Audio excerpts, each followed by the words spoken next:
Hello बच्चों, कैसे हो? कैसी चल रही है प्रिपरेशन आपकी?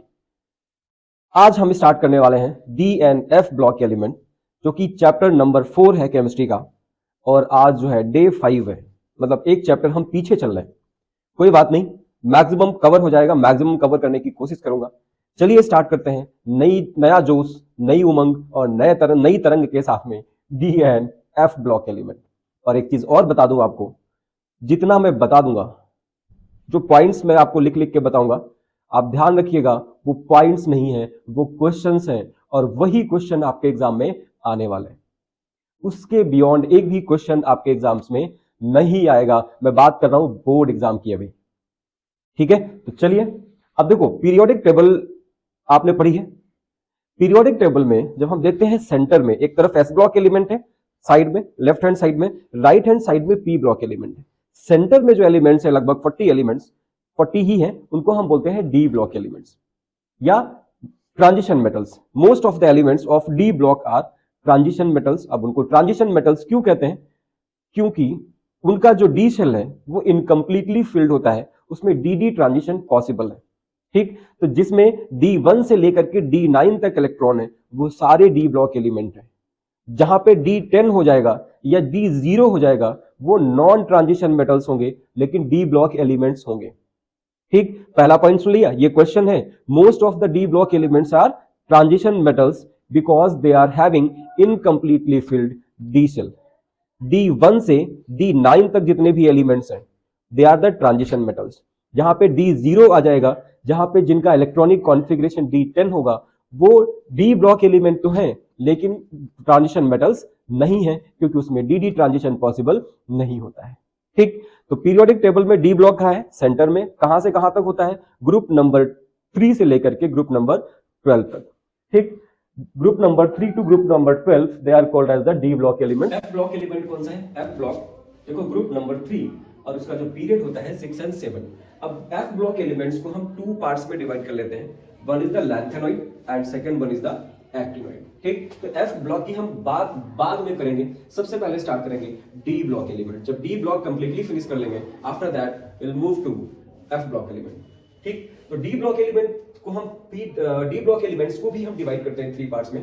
एक तो 3D series. 3D series atomic number 21 से 30 तक 3D सीरीज है, क्योंकि इसमें जो लास्ट इलेक्ट्रॉन है वो 3D सेल में जाता है। 4D सीरीज एटॉमिक नंबर 39 से 42 तक जो एलिमेंट्स है वो 4D सीरीज के। 5D सीरीज जो है 57 से स्टार्ट होता है। 57 और उसके बाद में जो 14 एलिमेंट्स हैं, they belongs to lanthanoids, they belongs to F block element. उसके बाद फिर 72 से 80 तक, मतलब 57 वाला होगा, फिर 72 से 80 तक एटॉमिक नंबर वाले जो एलिमेंट्स हैं वो आएंगे किसमें? एफ ब्लॉक में। बीच का जो एलिमेंट्स है 58 से लेकर के 71 तक, they R F block element, और उसमें जो इलेक्ट्रॉन जाता है वो 4f सब सेल में जाता है। तो इनको, ये यहाँ पे जो एलिमेंट्स हैं, इनको हम बोलते हैं लैंथेनॉइड्स, क्योंकि एटॉमिक नंबर 57 जिसका है वो लैंथेनम है। लैंथेनम के आगे जो एलिमेंट्स हैं उनको हम लैंथेनॉइड एलिमेंट्स कह रहे हैं। कहां से कहां तक? 58 से 71 तक। In the same way 6D series, 6D series का मतलब है लास्ट इलेक्ट्रॉन किस में जा रहा होगा? 6D सेल में जा रहा होगा। एटॉमिक नंबर 89, जैसे यहां पे बताया था, एटॉमिक नंबर 89 वाला 6D सीरीज का एलिमेंट है। उसके बाद 90 से 103 तक एक्टिनॉइड एलिमेंट्स हैं, जिसपे लास्ट इलेक्ट्रॉन जाता है 5f सब सेल में। ठीक, ये एफ ब्लॉक एलिमेंट है। कहां से कहां तक? ध्यान रखिएगा, 90 to 103, 14 एलिमेंट्स। और उसके बाद 104 से 112 तक ये फिर से आ जाएंगे 6D सीरीज में। 6D सीरीज के बारे में बहुत ज्यादा नॉलेज नहीं है, इवन साइंटिस्ट अभी इस पे रिसर्च कर रहे हैं, वर्क कर रहे हैं, तो इसके बारे में ज्यादा कुछ नहीं पता है। सिर्फ जनरल प्रॉपर्टीज तक हम लोग बात करेंगे। आपको जो याद रखना है, आपके सिलेबस में क्लास 12th में सबसे ज्यादा आपको फोकस करना है किस पे? 3D सीरीज पे। 3D सीरीज के एलिमेंट्स आपको लर्न करने पड़ेंगे। लर्न कर लीजिए एटॉमिक नंबर 21 से 30 के जो एलिमेंट्स हैं, स्कैंडियम से लेकर के जिंक तक। ठीक, आपके सिलेबस में यही पूछा जाएगा। जनरल प्रॉपर्टी जो है यहां से कंपेयर करने को पूछ सकता है कि इसका एटॉमिक रेडियस कम है, इसका एटॉमिक रेडियस ज्यादा है। वो इस तरह से जो क्वेश्चंस होंगे वो हम आगे डिस्कस करेंगे। इनको हम क्या बोलते हैं? Transition metals. मैंने बताया अभी आपको डी ब्लॉक एलिमेंट्स को, सारे नहीं, ध्यान रखना कौन कौन से बताए थे मैंने। डी जिनका इलेक्ट्रॉनिक कॉन्फ़िगरेशन D1 से लेकर के D9 तक है, वो है ट्रांजिशन मेटल्स। ठीक, और जिनका इलेक्ट्रॉनिक कॉन्फ़िगरेशन D0 हो जा रहा है ग्राउंड स्टेट में, या D10 हो जा रहा है, वो कैसे हैं? They are called as the non transition metals. और ये दोनों ही कौन से हैं? They are the D block elements. साथ में याद करके रहिएगा, ठीक। Now come to the general electronic configuration of D block element. 1 number का क्वेश्चन लिख लो। ये क्वेश्चन कितने मार्क्स का है? 1 मार्क का, ठीक। जनरल इलेक्ट्रॉनिक कॉन्फ़िगरेशन होता है n-1 d 1 to 10 ns 1 to 2। ns मतलब प्रिंसिपल क्वांटम नंबर। जैसे यहाँ पे अगर हम 3D सीरीज की बात करेंगे तो n की जगह 4 होगा, ठीक है ना, तो जाएगा 4s 1 to 2। अब 4 से 1 माइनस करोगे तो होगा 3d 1 to 10। मतलब d सेल में 1 से 10 इलेक्ट्रॉन हो सकते हैं, s सेल में 1 या 2 इलेक्ट्रॉन होंगे, ठीक। This is the general electronic configuration for D block. General electronic configuration for D block याद कर लो, 1 नंबर का क्वेश्चन है, बाद में मत कहना बताया नहीं आपने, ठीक। उसके बाद आ जाओ 3D सीरीज, ये इंडिविजुअल इनके पूछ लेता है, ठीक। एमसीक्यूज क्वेश्चंस में अक्सर ये पूछता है, आपको बोलेगा कि 3D सीरीज का इलेक्ट्रॉनिक जनरल इलेक्ट्रॉनिक कॉन्फ़िगरेशन का फार्मूला कौन सा है, और 4 ऑप्शंस दे रखे होंगे, आपको सेलेक्ट करना होगा करेक्ट वन, ठीक। तो 3D सीरीज का है 3D 1 to 10 4s2। 4D series का क्या होगा, ध्यान रखना, अगर 4D सीरीज है तो इसका मतलब यहाँ पे 4D ही होगा, और एक और बढ़ा दो तो वो S होगा। 4D 10 1 to 10 5s 1 to 2। 5D series के लिए क्या है, 5D 1 to 10 6s 1 to 2। और 6D सीरीज का जनरल इलेक्ट्रॉनिक कॉन्फ़िगरेशन है 6D 1 to 10 and 7s 1 to 2। ध्यान रखिएगा, मैं फिर बता रहा हूं, ये 1 मार्क के क्वेश्चंस हैं जो अक्सर पूछ लिए जाते हैं, ठीक। उसके बाद ये एक्सेप्शन है। एक्सेप्शन कौन सा है? पैलेडियम। पैलेडियम कौन सी सीरीज में है? 4D सीरीज में, जिसका एटॉमिक नंबर होता है 46। देखो यहां पे आपको दिख रहा है जितने भी एलिमेंट्स हैं सबके इलेक्ट्रॉनिक कॉन्फ़िगरेशन में एस सेल में या तो 1 इलेक्ट्रॉन प्रेजेंट है या तो 2 इलेक्ट्रॉन प्रेजेंट है। लेकिन पैलेडियम एक ऐसा एलिमेंट है, पैलेडियम जिसका एटॉमिक नंबर कितना है 46, इसके एस सेल में कितने इलेक्ट्रॉन्स होते हैं? 0 इलेक्ट्रॉन, ठीक। ये याद कर लीजिएगा, एक्सेप्शन है, याद करना पड़ेगा आपको। Palladium atomic number 46 has no electron in its S shell. बाकी जितने भी एलिमेंट्स हैं, मतलब 40 एलिमेंट्स में से 39 एलिमेंट्स के पास में एस सेल में 1 या 2 इलेक्ट्रॉन है। सिर्फ पैलेडियम ऐसा है जिसके पास में एस सेल में 1 भी इलेक्ट्रॉन प्रेजेंट नहीं है। गेटिंग? ये एक्सेप्शन है। अब आ जाओ 3D सीरीज जो आपको याद करनी है। कौन कौन से एलिमेंट्स है? Atomic number 21 to 30। यहां पे लिख लो 21 से 30 तक एटॉमिक नंबर वाले जो एलिमेंट्स हैं उनको हम बोलते हैं 3D सीरीज। कौन कौन से आते हैं इसमें? Scandium atomic number 21, titanium 22, vanadium 23, chromium 24, manganese 25, iron 26, cobalt 27, nickel 28, copper 29 and zinc 30, ठीक। इनके जनरल, इनके इलेक्ट्रॉनिक कॉन्फ़िगरेशन की अगर हम बात करें तो देखो स्कैंडियम का जब आप इलेक्ट्रॉनिक कॉन्फ़िगरेशन करोगे तो आएगा 3D1 4s2, ठीक। अब इसके बाद क्या होगा? टाइटेनियम में 3D2 4s2, वेनेडियम में 3D3 4s2, क्रोमियम में 3D4 4s2 होना चाहिए था, बट यहाँ पे डी सेल क्या करता है? एक इलेक्ट्रॉन ग्रैब कर लेता है फ्रॉम द 4s, ठीक। तो इलेक्ट्रॉनिक कॉन्फ़िगरेशन हो जाएगा 3D5 and 4s1 for chromium. ध्यान रखना, एक्सेप्शन है। इसी तरह से कॉपर, कॉपर में क्या है? होना चाहिए 3D9 4s2, बट होता है 3D10 4s1। इसका मतलब हो गया कि जो D4 है वो किस में कन्वर्ट हो जाता है? जो D4 है वो कन्वर्ट हो जा रहा है इसमें D5 में, और जो D9 है वो कन्वर्ट हो जा रहा है D10 में, ठीक। अब इसमें देखो बाकी सबका इलेक्ट्रॉनिक कॉन्फ़िगरेशन आप कर लोगे, मैं चाहो तो एक करके दिखा दूं आपको। कहां पे कर लिया जाए? चलिए यहां पे स्टार्ट कर लेते हैं। स्कैंडियम एटॉमिक नंबर 21, इसमें क्या होगा? 1s2 2s2 2p6 3s2 3p6 फिर 4s2 एंड 3d1। अब देखो यहां से यहां तक कितना आ रहा है? 18। तो 18 किसका एटॉमिक नंबर होता है इनर्ट गैस का? आर्गन का। और इसको हम इस तरह से लिख सकते हैं 4s2 3d1 या 3d1 4s2, ठीक। This is the inert gas electronic configuration. हम इनर्ट गैसेस को यूज कर सकते हैं इन द इलेक्ट्रॉनिक कॉन्फ़िगरेशन। ये इलेक्ट्रॉनिक कॉन्फ़िगरेशंस भी आपको याद होने चाहिए, 21 से 30 तक याद हो जाए, इतनी प्रैक्टिस करो। कैसे? देखो 3D1 4s2, 3D2 4s2, 3D3 4s2, 3D5 4s1, 3D5 4s2, 3D6 4s2, 3D7 4s2, 3D8 4s2, 3D10 4s1 and 3D10 4s2। Simple सा है, ठीक। Now come to the 4D series, 5D series, 6D series, और उसके बाद हम लोग move करेंगे general properties of D block element, जो कि बहुत इंपॉर्टेंट है। आपको यहाँ पे क्या क्या चीज याद करनी है? एक तो इनकी पोजीशन पता होनी चाहिए, कौन कौन से ग्रुप्स में इनको सीरीज में डिवाइड किया गया है, हर सीरीज में 10 एलिमेंट्स हैं, कहां से कहां तक है ये पता होना चाहिए। ट्रांजिशन मेटल्स कौन कौन से होते हैं, या इनको हम ट्रांजिशन मेटल्स क्यों कहते हैं, पता होना चाहिए।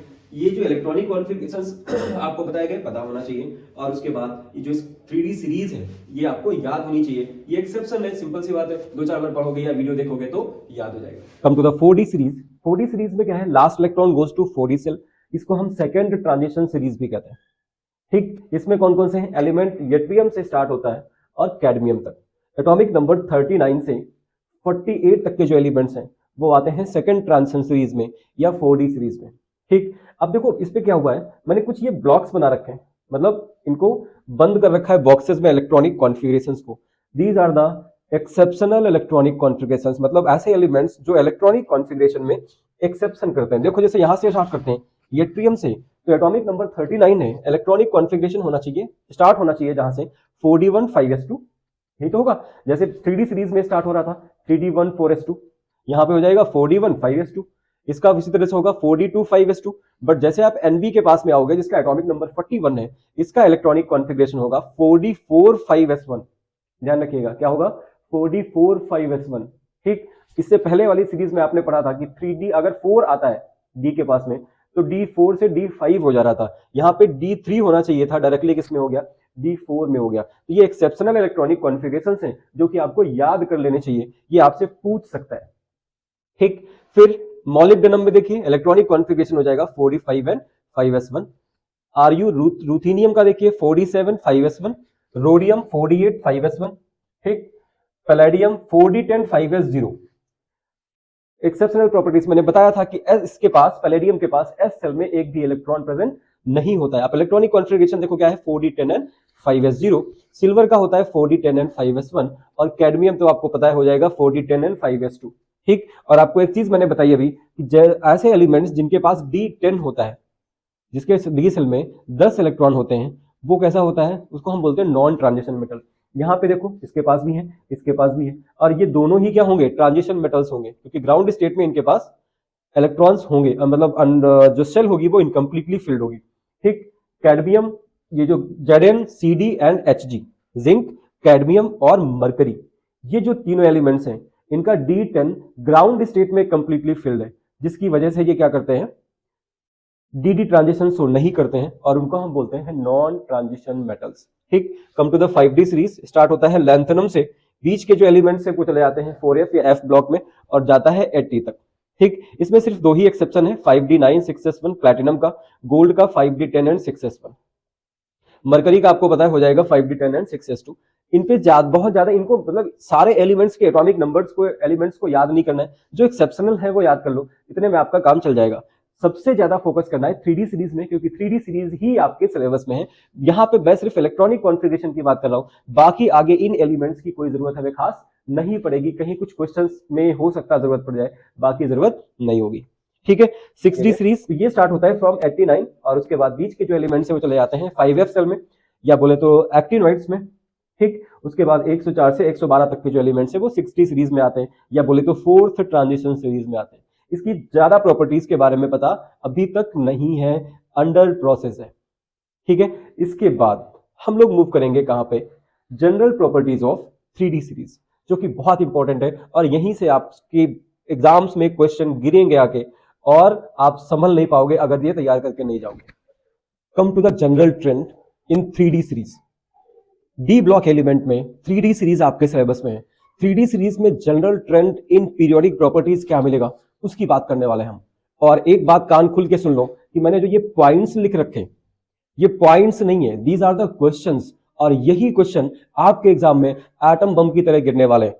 अगर आप पहले से प्रिपेयर होगे तो आंसर कर पाओगे, नहीं तो लुढ़क जाओगे। ठीक है, तो एक एक पॉइंट को ध्यान से सुनिएगा, अपनी कॉपी पे लिखिएगा, या वीडियो को हर दूसरे तीसरे दिन देखते रहिएगा, चाहे आप 1.5x या 2x की स्पीड में देखें, बट ध्यान से देखेंगे। ठीक है, तो पहली प्रॉपर्टी है मेल्टिंग पॉइंट।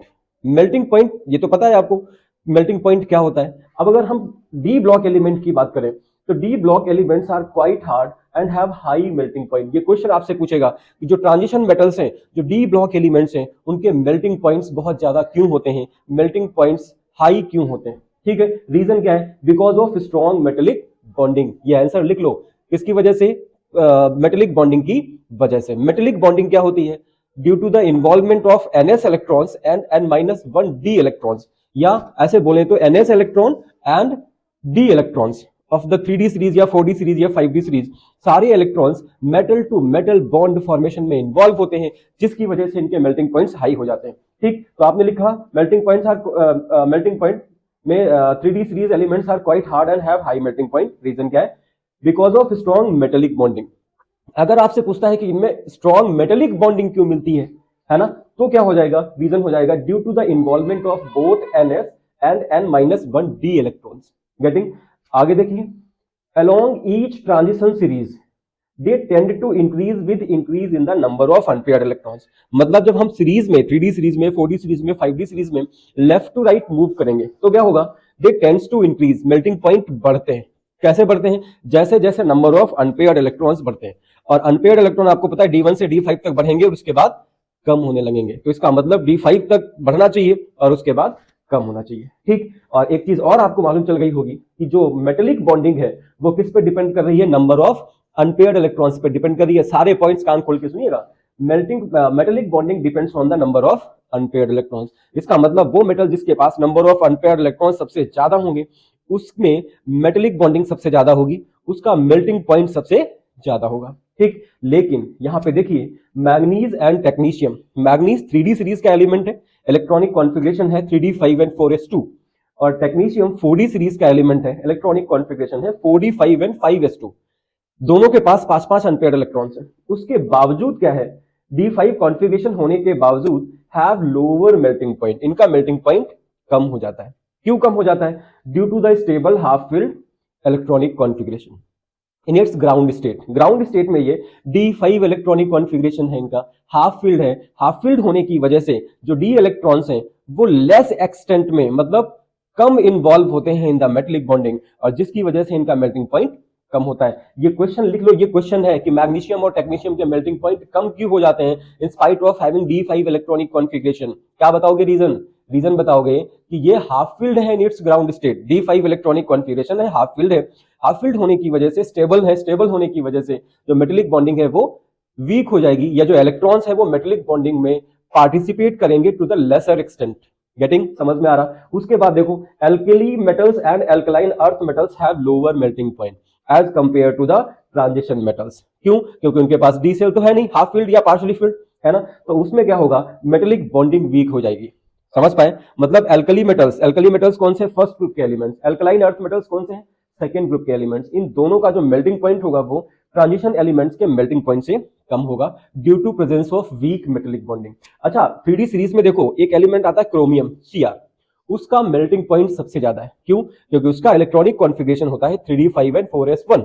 ग्राउंड स्टेट में है 3d4 एंड 4s2, लेकिन वो एक इलेक्ट्रॉन ग्रैब कर लेता है कहां से? 4s से, तो हो जाता है 3d5 एंड 4s1, है ना। तो 3d5 4s1 होने की वजह से उसके पास 6 अनपेयर्ड इलेक्ट्रॉन्स हैं, and due to the presence of 6 unpaired electrons it is having strongest metallic bonding. 3d series की बात कर रहा हूं, क्रोमियम का स्ट्रॉन्गेस्ट मेटेलिक बॉन्डिंग होगा क्योंकि उसके पास नंबर ऑफ अनपेयर्ड इलेक्ट्रॉन सबसे ज्यादा है, तो इसका मतलब हो गया उसका मेल्टिंग पॉइंट भी सबसे ज्यादा होगा। लिख लो। ठीक, अब देखो जब हम सीरीज में बात करते हैं 3d series, 4d series, 5d series, तो 3d सीरीज के कंपैरिजन में 4d सीरीज और 5d सीरीज में मेटेलिक बॉन्डिंग ज्यादा होती है। मतलब the ns electrons and n-1d electrons participate towards metallic bonding larger extent in 4d and 5d series as compare to the 3d series. तो इसका मतलब हो गया कि 3d सीरीज का मेल्टिंग पॉइंट सबसे कम होगा, फिर 4d सीरीज का और ज्यादा होगा, 3d से ज्यादा होगा, और 5d का इन सबसे ज्यादा होगा। किसकी वजह से? ड्यू टू द रीजन लिखो फटाफट यहां पे, किसकी वजह से होगा? Due to the more involvement of ns and n-1d electrons towards the metallic bonding in 4d and 5d series as compared to the 3d series। ठीक, दूसरा देखो, इन 3d series chromium have highest melting point, बता चुका आपको किसकी वजह से? Strongest metallic bonding होगी। स्ट्रॉन्गेस्ट मेटेलिक बॉन्डिंग किसकी वजह से है? क्योंकि उसके पास नंबर ऑफ अनपेयर्ड इलेक्ट्रॉन सबसे ज्यादा है, इलेक्ट्रॉनिक कॉन्फ़िगरेशन आता है 3d5 एंड 4s1। ठीक, एक नंबर का क्वेश्चन है, लिख लो। जिंक का जो मेल्टिंग पॉइंट है वो सबसे कम होगा। क्यों? क्योंकि जिंक का इलेक्ट्रॉनिक कॉन्फ़िगरेशन है 3d10 and 4s2, zero unpaired electrons. तो जीरो अनपेयर्ड इलेक्ट्रॉन्स होने की वजह से मेटेलिक बॉन्डिंग वीक हो जाती है, और जैसे ही मेटेलिक बॉन्डिंग वीक होती है मेल्टिंग पॉइंट कम हो जाता है। ठीक। और एक बात और आपको बता दूं, जिंक को हम नॉन ट्रांजिशन मेटल बोलते हैं। ये ट्रांजिशन मेटल नहीं है। क्यों? क्योंकि इसमें डी ट्रांजिशन पॉसिबल नहीं है because of presence of D10 electronic configuration. मैंने कल ही आपको बताया था, सॉरी पहले ही आपको बताया था कि जब D10 इलेक्ट्रॉनिक कॉन्फ़िगरेशन होगा तो डी ट्रांजिशन पॉसिबल नहीं है। जब D0 इलेक्ट्रॉनिक कॉन्फ़िगरेशन होगा तो डी ट्रांजिशन पॉसिबल नहीं है। इन सच केसेस जहां पे D0 D10 है उनको हम बोलेंगे नॉन ट्रांजिशन मेटल्स, और D1 से D9 तक के जो एलिमेंट्स हैं उसमें डी ट्रांजिशन पॉसिबल है, तो वो कैसे हो जाएंगे? Transition metals. ठीक, ये सारे पॉइंट्स लिख लीजिएगा। मैं फिर बता रहा हूं, ये एक एक नंबर के क्वेश्चन है, गिरने वाले हैं आपके एग्जाम में। अगर आप गिरा पाओगे तो ठीक है, नहीं तो फिर ये आपको गिरा देंगे भैया। ठीक, next come to the enthalpy of atomization, second property. ठीक, क्या होता है एंथैल्पी ऑफ एटमाइजेशन? आपको सबसे पहले पता होनी चाहिए। तो देखो, मेटल्स में मेटेलिक बॉन्डिंग प्रेजेंट है, मतलब जब वो क्रिस्टल लैटिस की फॉर्म में होंगे तो उसमें क्या होगी? मेटेलिक बॉन्डिंग, है ना। हमें क्या करना है? उस मेटेलिक बॉन्ड को ब्रेक करना है, मतलब जो क्रिस्टल लैटिस थी उसमें से इंडिविजुअल एटम्स को अलग कर देना है, एटॉमिक फॉर्म में कर देना है। तो एटॉमिक फॉर्म में करने पर या मेटेलिक बॉन्ड को तोड़ने के लिए जो एनर्जी चाहिए, उस एनर्जी को हम क्या बोलते हैं? Enthalpy of atomization. ठीक, डेफिनेशन आप यही लिख दो जो मैंने बता दिया। Otherwise enthalpy change involve in breaking the metallic lattice. Metallic lattice को तोड़ने के लिए जो एनर्जी चेंज होगा, जो एनर्जी रिक्वायर्ड होगी, उसी को हम क्या बोलेंगे? Enthalpy of atomisation.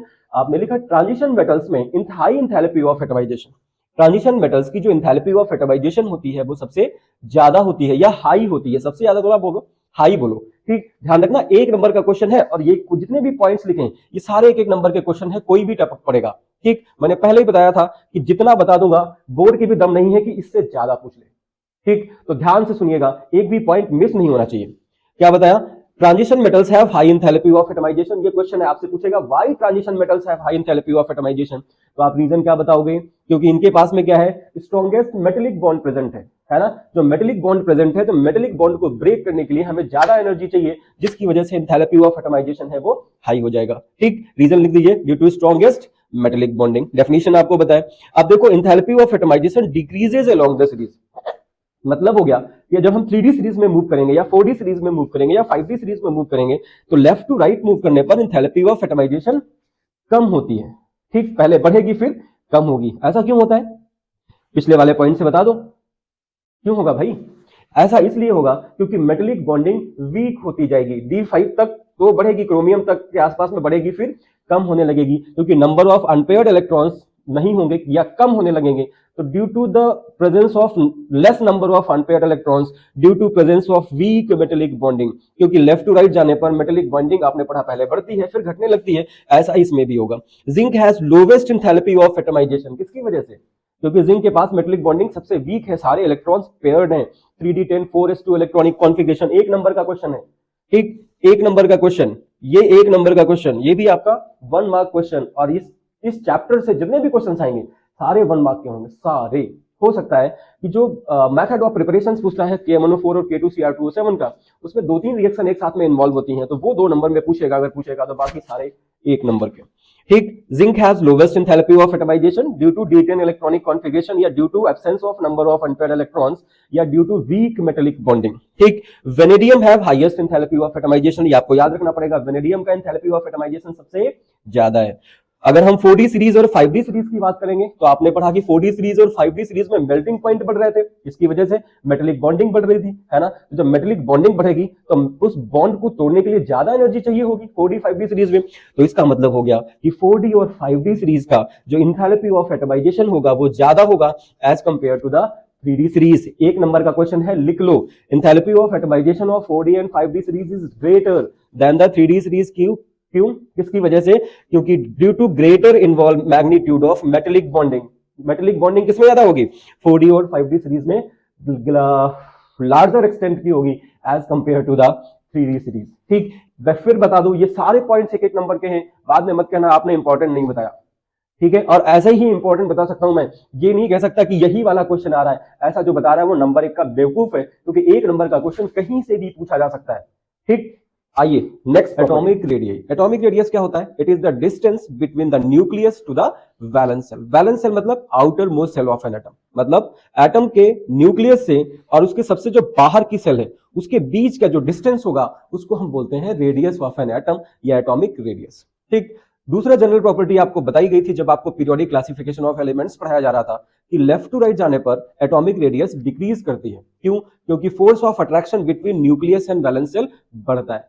Force of attraction क्यों बढ़ता है? फोर्स ऑफ अट्रैक्शन इसलिए बढ़ता है कि लेफ्ट टू राइट जब हम जाते हैं तो सेल तो सेम रहती है ना, क्योंकि सेम पीरियड के एलिमेंट्स होंगे तो सेल सेम होगा, but number of protons one by one nucleus में बढ़ रहे होंगे क्योंकि एटॉमिक नंबर बढ़ रहा होगा। तो जिसकी वजह से फोर्स ऑफ अट्रैक्शन बढ़ेगा, फोर्स ऑफ अट्रैक्शन बढ़ेगा, या हम बोले तो इफेक्टिव न्यूक्लियर चार्ज बढ़ेगा। तो इफेक्टिव न्यूक्लियर चार्ज की वजह से सेल श्रिंक कर जाएगी। ठीक। दूसरा और टॉप टू बॉटम जाने पर क्या हो रहा था? ठंड बहुत है यार, कहीं खांसी आने लगती है, कहीं कुछ। टॉप टू बॉटम जाने पर क्या होता है? एटॉमिक रेडियस बढ़ जाती है। क्यों? क्योंकि नंबर ऑफ सेल्स बढ़ जाती हैं। आप फर्स्ट पीरियड से second period, third period, fourth period इस तरह से मूव करते हो। जब आप टॉप टू बॉटम जाते हो तो नंबर ऑफ सेल्स बढ़ती हैं, इफेक्टिव न्यूक्लियर चार्ज कम हो जाता है ना, स्क्रीनिंग इफेक्ट भी बढ़ने लगता है, जिसकी वजह से एटॉमिक रेडियस जो है वो बढ़ जाती है। ठीक है। अब जनरल ट्रेंड ये तो बता दिया मैंने आपको। एक चीज और बताऊं, अभी बताई थी मैंने आपको मेटेलिक रेडियस। तो अगर मेटेलिक रेडियस और एटॉमिक रेडियस को कंपेयर करें तो metallic radius will be somewhat greater than that of atomic radius. क्यों? Because of covalent radius. ठीक। दूसरा, atomic radii lies between the s block and p block element. अगर हम D block element की बात करें तो जो एटॉमिक रेडियस है वो किसके किसके बीच में होनी चाहिए? एस ब्लॉक और पी ब्लॉक के बीच में आनी चाहिए। ठीक। दूसरा, एटॉमिक रेडियस डिक्रीजेस, हाँ ये पॉइंट ध्यान रखिएगा, मोस्ट इंपॉर्टेंट 1 नंबर का क्वेश्चन है कि कहता है कि लेफ्ट टू राइट जब हम जाते हैं 3D सीरीज में तो स्कैंडियम से वेनेडियम तक एटॉमिक रेडियस बढ़ती है, सॉरी घटती है। लेफ्ट टू राइट जाने पर घटती है, तो स्कैंडियम से वेनेडियम तक जाने पर एटॉमिक रेडियस घटती है। ठीक। तो आपने पढ़ा था घटती क्यों है? क्योंकि इफेक्टिव न्यूक्लियर चार्ज बढ़ रहा होता है, इसमें कोई खास बात नहीं है। लेकिन आगे देखो क्या कह रहा है, becomes almost constant from chromium to copper. Chromium से कॉपर तक आप जाओगे, देखो most of the elements have atomic radius of 117 picometer, लगभग सबकी सेम हो जाती है। ये ट्रेंड के विरोध में है, मतलब ये ट्रेंड को फॉलो नहीं कर रहा है। होना चाहिए था कि स्कैंडियम की सबसे ज्यादा होती है और जिंक की सबसे कम होती, लेकिन लेफ्ट टू राइट जाने पर घटनी चाहिए थी, वो नहीं घट रही है। ठीक। तो ये आपसे पूछ लेगा क्वेश्चन कि क्रोमियम से कॉपर तक जब हम मूव करते हैं 3D सीरीज में तो एटॉमिक रेडियाई कांस्टेंट क्यों हो जाती है, और उसके बाद जैसे हम जिंक पे आते हैं जिंक पे फिर बढ़ जाती है। ठीक। तो ये क्वेश्चन बनता है 1 मार्क का, बहुत इंपॉर्टेंट। देखो स्कैंडियम से वेनेडियम तक घट रही है, जनरल ट्रेंड है, घटेगी। क्यों? क्योंकि इफेक्टिव न्यूक्लियर चार्ज बढ़ रहा है ना। लेकिन आगे देखो, क्रोमियम से कॉपर तक जो एटॉमिक रेडियस है it is almost constant at 117 picometer. किसकी वजह से? क्योंकि जब क्रोमियम से कॉपर तक पहुंच रहे होंगे तो डी सेल में क्या हो रहा होगा? एक एक इलेक्ट्रॉन बढ़ रहा होगा, है ना। जैसे number of unpaired electrons D shell में बढ़ेंगे तो ये क्या करेंगे? ये न्यूक्लियस को स्क्रीन कर लेंगे, मतलब ये देंगे स्क्रीनिंग इफेक्ट। किसके लिए? 4s सेल के लिए। सबसे बाहर सेल कौन सी है? 4s सेल, है ना। तो और अंदर कौन सी है? 3D। तो जैसे ही 3D में एक एक इलेक्ट्रॉन बढ़ेगा, ये क्या करेगा? ये स्क्रीन कर रहा होगा न्यूक्लियस को कि भाई अब 4s से फोर्स ऑफ अट्रैक्शन कम कर दो। ठीक है। तो मतलब कि 3D shell, as the number of electrons increases in 3D cell, it will cause the screening effect for the outermost 4s cell। ठीक, समझ पाए? मतलब यहां से यहां तक क्या हो रहा है? स्क्रीनिंग इफेक्ट बढ़ रहा है। किसकी वजह से? 3D सेल की वजह से। स्क्रीनिंग इफेक्ट आपको पता है ना, decrease in the force of attraction between the nucleus and valence shell. Nucleus और वैलेंस सेल के बीच में फोर्स ऑफ अट्रैक्शन डिक्रीज कर जाए, किसकी वजह से? Due to the presence of inner shells, due to the presence of penultimate shells. ठीक, उसको हम बोलते हैं स्क्रीनिंग इफेक्ट। ठीक। तो देखो, एक तो क्या हो गया? स्क्रीनिंग इफेक्ट बढ़ रहा है, और दूसरा इफेक्टिव न्यूक्लियर चार्ज भी तो बढ़ रहा होगा, है ना। जनरल ट्रेंड आपने पढ़ा था कि लेफ्ट टू राइट जाने पर इफेक्टिव न्यूक्लियर चार्ज बढ़ेगा, तो इफेक्टिव न्यूक्लियर चार्ज तो बढ़ रहा होगा क्योंकि एक एक इलेक्ट्रॉन ऐड हो रहा है। क्रोमियम 24, 25, 26, 27, क्योंकि एटॉमिक नंबर बढ़ रहा है ना। तो होता क्या है? This increased screening effect will cancel out the effect of effective nuclear charge. मतलब जो इफेक्टिव न्यूक्लियर चार्ज बढ़ना चाहिए था, जो बढ़ रहा है, उसके इफेक्ट को कैंसिल कौन कर देगा? Screening effect caused by 3D shell. मतलब जो फोर्स ऑफ अट्रैक्शन था वो कैंसिल आउट हो गया, है ना, जिसकी वजह से जो एटॉमिक रेडियस है वो क्रोमियम से कॉपर तक कैसी हो जाती है? कांस्टेंट हो जाती है। 1 नंबर का क्वेश्चन है, अगर आ जाए तो छोड़ के मत आना, ये बता दे रहा हूं। इसलिए कह रहा हूं कि याद कर लो, जितनी मेहनत मैं कर रहा हूं हमसे 10 गुना मेहनत आपको ज्यादा करनी चाहिए। और उसके बाद देखो, जिंक की कितनी है? 125, 125। कॉपर से जिंक की रेडियस कम होनी चाहिए थी, लेकिन बढ़ किसकी वजह से गई? क्योंकि जिंक में आ गए डी सेल में 10 इलेक्ट्रॉन, तो 10 इलेक्ट्रॉन नेगेटिवली चार्ज है, इलेक्ट्रॉन एक दूसरे को रिपेल कर रहा होगा, रिपेल करेगा तो क्या होगा? रिपल्सिव फोर्स को मिनिमाइज करने के लिए सेल एक्सपैंड कर जाएगी, ठीक है ना। तो यहां पे लिखोगे कि जिंक की एटॉमिक रेडियस क्यों बढ़ गई? Due to D10 electronic configuration, और D10 इलेक्ट्रॉनिक कॉन्फ़िगरेशन हो जाएगा तो इंटर इलेक्ट्रॉनिक रिपल्सन आ जाएगा। इंटर इलेक्ट्रॉनिक रिपल्सन मतलब repulsion between electron and electron, और जिसकी वजह से जिंक की एटॉमिक रेडियस कम हो जाएगी, ठीक। अगर समझ में आ गया होगा तो ठोक दो लाइक और ठोक दो सब्सक्राइब। दूसरा देखिए, लेफ्ट टू राइट जाने पर एटॉमिक नंबर बढ़ रहा है, एटॉमिक मास भी बढ़ता है, ये भी आपको पता है ना। तो जब एटॉमिक, हाँ एक चीज है, एटॉमिक रेडियस में बहुत ज्यादा चेंज नहीं हो रहा है, लेफ्ट टू राइट जाने पर घटनी चाहिए थी बट कांस्टेंट हो गई, है ना। लेकिन एटॉमिक मास तो बढ़ रहा है ना, तो अगर एटॉमिक मास बढ़ रहा है तो क्या चीज बढ़ेगी? डेंसिटी बढ़ेगी। एक नंबर का क्वेश्चन लिख लो कि लेफ्ट टू राइट जाने पर डेंसिटी में क्या चेंजेस होंगे इन 3D सीरीज? तो density increases in while moving left to right in a series, किसकी वजह से? Due to increase in the atomic mass. Atomic mass बढ़ रहा है, एटॉमिक रेडियस कम होती है तो डेंसिटी बढ़ जाती है। आयनिक रेडियस हम बात करेंगे M2 plus ion. M2 plus ion मतलब जब मेटल 2 इलेक्ट्रॉन रिलीज कर दे, जैसे टाइटेनियम या आयरन कोई भी ले लो, Fe जो है Fe2 प्लस की फॉर्म में हो, ठीक, तो क्या होगा? Ionic radius decreases along the series, किसकी वजह से डिक्रीज करेगी? Due to increase in the effective nuclear charge, ठीक। दूसरा, atomic radius of the parent atom will be greater than its divalent cation. ये डाईवेलेंट कैटायन है जब इसने 2 इलेक्ट्रॉन लूज किया है। Metals have tendency to lose electron ना, तो ये पॉजिटिवली चार्ज आयन बनाएगा। तो अगर हम डाईवेलेंट कैटायन की रेडियस को कंपेयर करें, ठीक, तो डाईवेलेंट कैटायन की जो रेडियस है, पॉजिटिव चार्ज आ गया तो फोर्स ऑफ अट्रैक्शन बढ़ जाएगा, रेडियस सिंपल सी बात कम हो जाएगी। तो जो पेरेंट एटम है उसकी रेडियस ज्यादा होगी as compare to its divalent cation. दूसरा देखो, अच्छा इसका एग्जांपल एक ले लो, टाइटेनियम और Ti2+। टाइटेनियम का पेरेंट एटम एटॉमिक रेडियस कितनी है? 132 पिकोमीटर, और यही टाइटेनियम जब डाईवेलेंट कैटायन बना देता है, Ti2+ की फॉर्म में कन्वर्ट हो जाता है, तो एटॉमिक रेडियस रह जाती है, एटॉमिक नहीं अब बोलेंगे आयोनिक रेडियस कितना? 90 पिकोमीटर, ठीक, सिंपल सा एग्जांपल है। दूसरा, सबसे मोस्ट इंपॉर्टेंट पॉइंट यहाँ पे कि जो स्कैंडियम है वो M2 प्लस आयन की फॉर्मेशन नहीं करता है। स्कैंडियम डाईवेलेंट कैटायन की फॉर्मेशन क्यों नहीं करता है? दैट विल बी आस्क्ड, और उसका रीजन क्या होगा? जो स्कैंडियम का इलेक्ट्रॉनिक कॉन्फ़िगरेशन है वो कितना है? स्कैंडियम का जो इलेक्ट्रॉनिक कॉन्फ़िगरेशन है वो कितना है? 3D1 4s2। अगर ये 2 इलेक्ट्रॉन लूज करता है तो इसका इलेक्ट्रॉनिक कॉन्फ़िगरेशन हो जाएगा 3D1। डी सेल में एक ही इलेक्ट्रॉन तो बचा हुआ है, उसको भी रिलीज कर दे तो scandium will prefer to form Sc3+। Scandium क्या करेगा? Sc3+ की फॉर्मेशन को प्रिफर करेगा, जिससे इसका एटॉमिक नंबर हो जाएगा 18, और 18 एटॉमिक नंबर होता है किसका? आर्गन का। इनर्ट गैस इलेक्ट्रॉनिक कॉन्फ़िगरेशन का प्राप्त कर लेगा, ठीक है। तो scandium does not form M2 plus ion as it has only 1 electron left in 3D shell. अगर 2 इलेक्ट्रॉन लूज भी कर दे तब भी अनस्टेबल रहेगा, तो मतलब क्या है? एक और लूज कर दे और वो मोर स्टेबल फॉर्म में कन्वर्ट हो जाए। तो स्कैंडियम M2 प्लस आयन की फॉर्मेशन नहीं करता है, इसको लिख लो, आ रहा है आपके एग्जाम में, ठीक है। Radii decreases with increase in the oxidation state, बहुत इंपॉर्टेंट पॉइंट। अगर हम बात करें Fe2+ और Fe3+ की, तो Fe जो है यहाँ पे +2 ऑक्सीडेशन स्टेट में है, यहाँ पे +3 ऑक्सीडेशन स्टेट में है ना। तो जैसे जैसे ऑक्सीडेशन नंबर बढ़ेगा क्या होगा? फोर्स ऑफ अट्रैक्शन भी बढ़ेगा। फोर्स ऑफ अट्रैक्शन बढ़ेगा तो वो आयन जिसकी रेडियस जिस पे चार्ज ज्यादा होगा या जिसकी ऑक्सीडेशन स्टेट ज्यादा होगी, उसकी जो रेडियाई है वो कम हो जाएगी। तो Fe3+ have ionic radius of 64 picometer and Fe2+ having radius of 76 picometer. मतलब ऑक्सीडेशन स्टेट बढ़ा दो, रेडियाई अपने आप से कम हो जाएगी, क्योंकि इफेक्टिव न्यूक्लियर चार्ज बढ़ जाएगा, नंबर ऑफ प्रोटॉन्स ज्यादा हो जाएंगे as compare to the number of electrons, और जैसे जैसे नंबर ऑफ प्रोटॉन्स ज्यादा हो जाएंगे फोर्स ऑफ अट्रैक्शन बढ़ता जाएगा, ठीक। टॉप टू बॉटम में क्या होगा? मैंने लिखा नहीं, यहाँ पे लिख लेता हूँ, पेन कहाँ गया? टॉप टू बॉटम क्या होगा? अगर हम रेडियाई की बात करें टॉप टू बॉटम, तो रेडियाई टॉप टू बॉटम जाने पर क्या होगा? जनरल ट्रेंड है कि इंक्रीज करना चाहिए, है ना।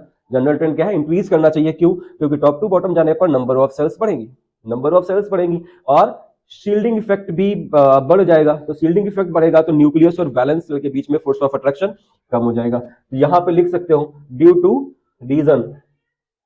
To increase in the number of shells, ठीक, नंबर ऑफ सेल्स बढ़ जाएंगे। या तो लिख सकते हो due to increase in the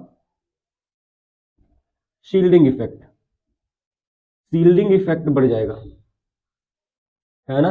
या तो लिख सकते हो due to decrease in the Z effective equals to Z minus sigma screening constant, screening effect पढ़ाया आपने। तो इफेक्टिव न्यूक्लियर चार्ज कम होगा, जिसकी वजह से टॉप टू बॉटम जाने पर क्या होगा, एटॉमिक रेडियस बढ़ जाती है। ठीक, अब देखो यहाँ पे एक क्वेश्चन पूछ लेता है, एक एलिमेंट है जर्कोनियम और उसके नीचे है हाफनियम।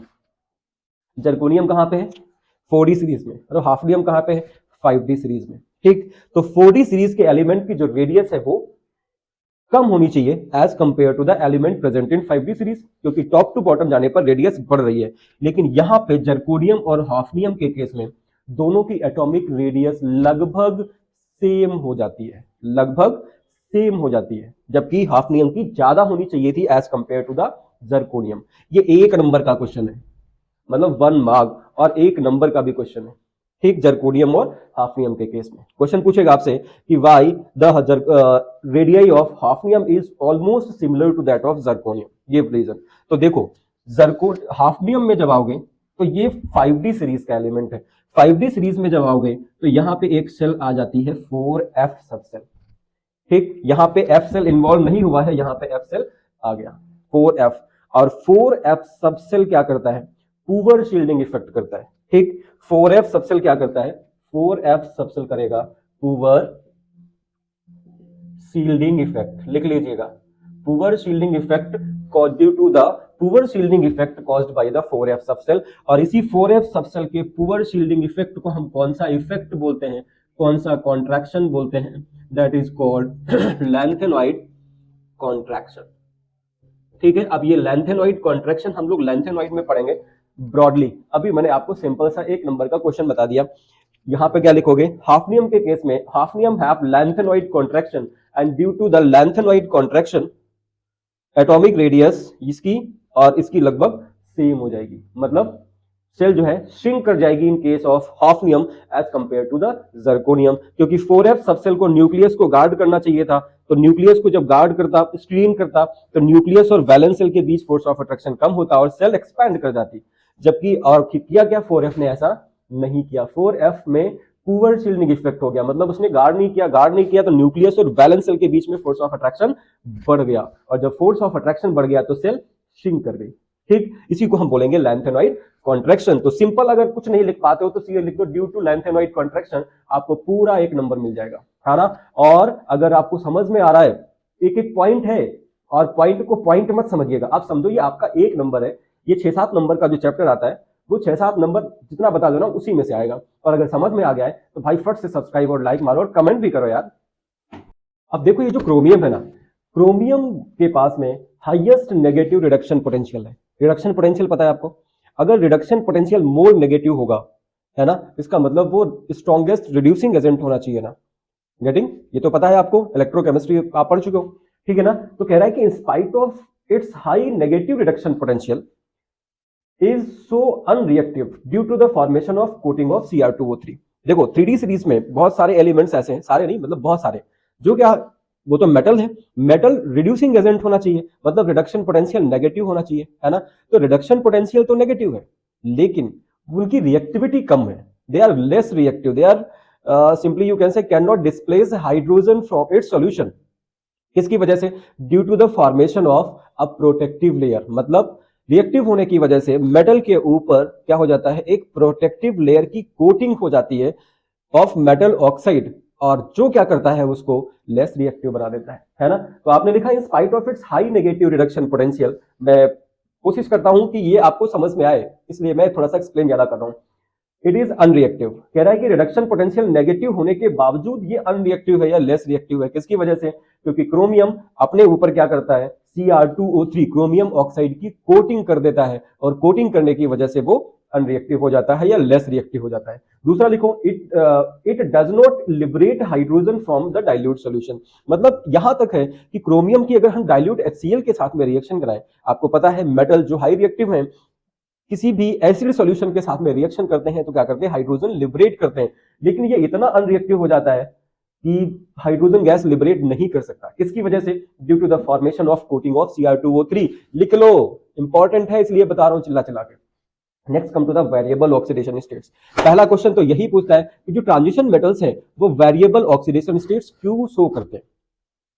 ठीक है ना, रीजन क्या है, क्योंकि उनके पास क्या है, ns इलेक्ट्रॉन्स और n-1d इलेक्ट्रॉन, मतलब s सेल के इलेक्ट्रॉन और d सेल के इलेक्ट्रॉन दोनों ही बॉन्डिंग में पार्टिसिपेट करते हैं, और दोनों ही बॉन्डिंग में पार्टिसिपेट होने की वजह से क्या हो जाता है, ये वेरिएबल ऑक्सीडेशन नंबर्स या वेरिएबल ऑक्सीडेशन स्टेट्स शो करते हैं। वेरिएबल का मतलब समझ पा रहे हो, वेरिएबल का मतलब जो चीज फिक्स ना हो, मतलब इनकी ऑक्सीडेशन नंबर +2 +3 +4 +5 +6 जरूरत के हिसाब से ऑक्सीडेशन नंबर शो कर सकते हैं, या जरूरत के हिसाब से इलेक्ट्रॉन लूज कर सकते हैं। ठीक है ना, उसको हम बोलते हैं वेरिएबल ऑक्सीडेशन स्टेट। तो रीजन पता चल गया आपको, किसकी वजह से, due to the involvement of ns electrons and n-1d electrons in bonding.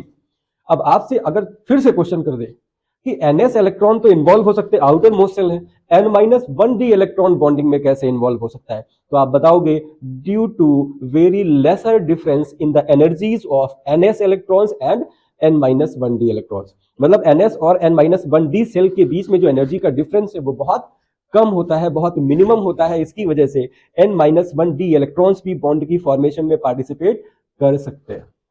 ये सारे 1-1 मार्क के क्वेश्चन हैं। ठीक, दूसरा रीजन लिख सकते हो, अगर ये इतना आप नहीं लिख पाए, अगर आपसे पूछता है कि वेरिएबल ऑक्सीडेशन स्टेट क्यों शो करते हैं, तो आप सिर्फ लिख दोगे due to the presence of incompletely filled d orbital. Incompletely filled d orbital है, इसकी वजह से ये वेरिएबल ऑक्सीडेशन स्टेट शो करते हैं, तब भी आपको फुल मार्क मिलेगा। ठीक, तो ये रीजन हो गया आपका। लोअर ऑक्सीडेशन स्टेट्स कब शो करते हैं, when ns electron participate. Transition metal की बात कर रहा हूं 3D सीरीज की। लोअर ऑक्सीडेशन स्टेट कब शो करेंगे, जब ns इलेक्ट्रॉन्स बॉन्ड की फॉर्मेशन में पार्टिसिपेट कर रहे होंगे, या बोले तो outer most shell s shell के इलेक्ट्रॉन्स बॉन्डिंग में पार्टिसिपेट कर रहे होंगे। हायर ऑक्सीडेशन स्टेट कब शो करेगा ट्रांजिशन मेटल, जब ns इलेक्ट्रॉन मतलब s सेल के इलेक्ट्रॉन और n-1d सेल दोनों के ही इलेक्ट्रॉन बॉन्ड की फॉर्मेशन में पार्टिसिपेट कर रहे होंगे, तो ये हायर ऑक्सीडेशन स्टेट शो करते हैं। लिख लेना, बार बार बोल रहा हूं, लिख लेना। अब देखो, higher oxidation states found in metal fluorides and metal oxides. Transition metal जब हायर ऑक्सीडेशन स्टेट शो कर रहे होते हैं, तो वो ट्रांजिशन मेटल या तो फ्लोरीन के साथ में बॉन्ड की फॉर्मेशन कर रहा होता है, या ऑक्सीजन के साथ में बॉन्ड की फॉर्मेशन कर रहा होता है। आपसे पूछेगा वाई, तो रीजन क्या बताओगे, क्योंकि फ्लोरीन और ऑक्सीजन क्या है, they are most electronegative atoms, इनकी इलेक्ट्रोनेगेटिविटी बहुत ज्यादा है, और ये स्टेबल बॉन्ड की फॉर्मेशन कर सकते हैं with the transition metal. Getting 1 mark question. दूसरा, हाईएस्ट ऑक्सीडेशन स्टेट, ऐसा ट्रांजिशन मेटल जो हाईएस्ट ऑक्सीडेशन स्टेट शो करता हो 3D सीरीज में, तो वो कौन शो करता है, manganese, Mn +7 oxidation number show करता है। ठीक, +2 एंड +3 ऑक्सीडेशन स्टेट अगर ट्रांजिशन मेटल शो कर रहा है, तो वो आयोनिक बॉन्ड की फॉर्मेशन कर रहा होगा। यहां से क्वेश्चन पूछ लेगा आपसे, जैसे एग्जांपल दे रहा हूं, MnO एंड Mn2O7। ठीक, MnO में मैग्नीज है +2 ऑक्सीडेशन स्टेट में, एंड Mn2O7 में मैग्नीज है +7 ऑक्सीडेशन स्टेट में। आपसे पूछे कि कौन सा कोवेलेंट होगा, कौन सा आयोनिक होगा, आप कंफ्यूज हो जाओगे कि दोनों में ही कंपाउंड्स में क्या हो रहा है, ऑक्सीजन के साथ में बॉन्डिंग हो रही है। तो जब बॉन्ड करने वाला एटम सेम है, तो आप क्या करोगे, आप बता दो कि भाई या तो दोनों आयोनिक होंगे या तो दोनों कोवेलेंट होंगे, लेकिन ऐसा नहीं है। जो MnO होगा वो +2 ऑक्सीडेशन स्टेट में प्रेजेंट है, और आपको पता है कि +2 या +3 ऑक्सीडेशन स्टेट अगर ट्रांजिशन मेटल की है, तो वो बना रहा होगा आयोनिक बॉन्ड। ठीक, इसका मतलब MnO आयोनिक बॉन्ड की फॉर्मेशन कर रहा होगा, और Mn2O7 जिसमें मैग्नीज +7 ऑक्सीडेशन स्टेट पे है, वो बना रहा होगा कौन सा, कोवेलेंट बॉन्ड की फॉर्मेशन कर रहा होगा। ठीक, तो +2 +3 oxidation state transition metal will form ionic bond. Higher oxidation state अगर ट्रांजिशन मेटल शो कर रहा है, तो वो बना रहा होगा कोवेलेंट बॉन्ड की फॉर्मेशन कर रहा होगा। ठीक, एग्जांपल ले लो, Cr2O4 2- Cr और O के बीच में कौन सा बॉन्ड है, कोवेलेंट बॉन्ड है। फटाफट Cr की ऑक्सीडेशन नंबर बताओ यहाँ पे कितनी है, कमेंट बॉक्स में आइए, कमेंट बॉक्स में। MnO4- में Mn और ऑक्सीजन के बीच में कौन सा बॉन्ड होगा, फिर से कह रहा हूं, ऑक्सीडेशन नंबर मैग्नीज की लिख के भेज दो इस कंपाउंड में। ठीक, अब देखो फिर से मोस्ट इंपॉर्टेंट, कह रहा है कि मैग्नीज जब फ्लोरीन के साथ में बॉन्ड बनाता है, तो MnF4 बनाता है। इसका मतलब मैग्नीज यहाँ पे +4 ऑक्सीडेशन स्टेट शो कर रहा है, जबकि मैक्सिमम कितनी शो कर सकता है, +7, है ना। तो आपसे पूछेगा कि मैग्नीज जब फ्लोरीन के साथ में बॉन्ड बनाता है, तो +4 ऑक्सीडेशन नंबर शो करता है, लेकिन वही मैग्नीज जब ऑक्सीजन के साथ में बॉन्ड की फॉर्मेशन करता है, तो +7 ऑक्सीडेशन नंबर शो करता है। रीजन क्या है, ठीक है, MnO4 MnF4 बनाएगा फ्लोरीन के साथ में, Mn2O7 बनाएगा किसके साथ में, ऑक्सीजन के साथ में। रीजन क्या है कि फ्लोरीन सिर्फ सिंगल बॉन्ड की फॉर्मेशन कर सकता है, फ्लोरीन के वैलेंस शेल में एक ही इलेक्ट्रॉन तो कम है, तो fluorine can form single bond only. ठीक, तो मैग्नीज 4 फ्लोरीन को आपस में जो अपने से जोड़ सकता है तो बना देगा MnO4, ऑक्सीडेशन नंबर हो जाएगी +4। वही मैग्नीज जब ऑक्सीजन के साथ में जोड़ता है तो oxygen have ability to form multiple bond. Oxygen single bond के साथ में डबल बॉन्ड भी बनाता है, पाई बॉन्ड की भी फॉर्मेशन करता है।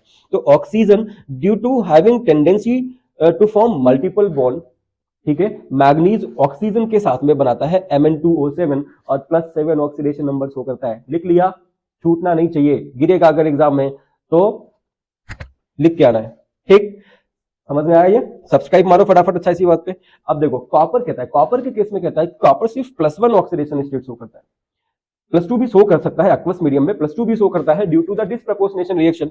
वैसे कॉपर क्या करता है, +1 ऑक्सीडेशन नंबर शो करता है। आपसे पूछेगा कि पूरी 3D सीरीज में कौन सा एलिमेंट है जो फ्रीक्वेंटली +1 ऑक्सीडेशन नंबर शो करता है, तो ये हो जाएगा कॉपर, क्योंकि कॉपर का इलेक्ट्रॉनिक कॉन्फ़िगरेशन है 3d10 4s1। 3d10 ये तो फुलफिल्ड हो गया, स्टेबल हो गया, तो ये 4s का जो एक इलेक्ट्रॉन है वो लूज कर सकता है।